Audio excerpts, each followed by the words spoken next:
and you have a really big audience, Megyn. So I know a lot of people are going to be watching and listening to this.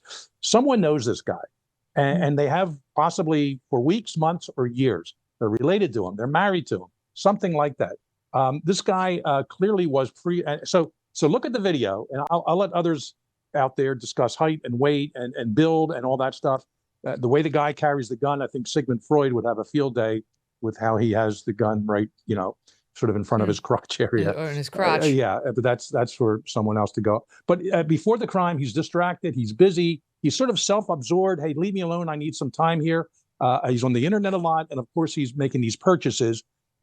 In the old days, it would be in a store. You walk in and buy stuff. Nowadays, no doubt, Amazon or some other service. Does he have money issues? Does he complain about money? Does he have some sort of resentment towards, and again, we're not sure this is about the money. So I'm saying possibly the money issues, or does he have some resentment? Does he always watch the Today Show with Savannah? And is that some fixation he always had? Would he yell at the screen when she would say something? And we're familiar too on this panel with erotomania. That's a condition in the DSM, the Diagnostic Statistical Manual that psychologists use and psychiatrists. That's a condition of stalkers, and there's different levels of that too. They think you have a love relationship when they've never met you. And I worked a few of those cases over the years. I know all of us have here, and I've actually been been sort of targeted myself in that regard. Handled it, accordingly. I'm Megyn, no doubt you too. So that's pre-offense behavior. Yeah. Post-offense is, his schedule has been is a miss. He hasn't showed up for work. He hasn't showed up places he should be. Very quiet, very isolated at this point. That is, if he still has Mrs.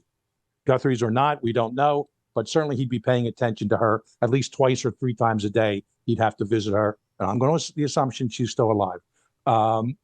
So he's being very careful. I don't know if he's on email doing these types of email sending off. I think that's someone else. As I said the other day, the guy that steals your phone on the subway is not the one that makes money off selling it to some place to get the material out of it. He just gets his quick $50.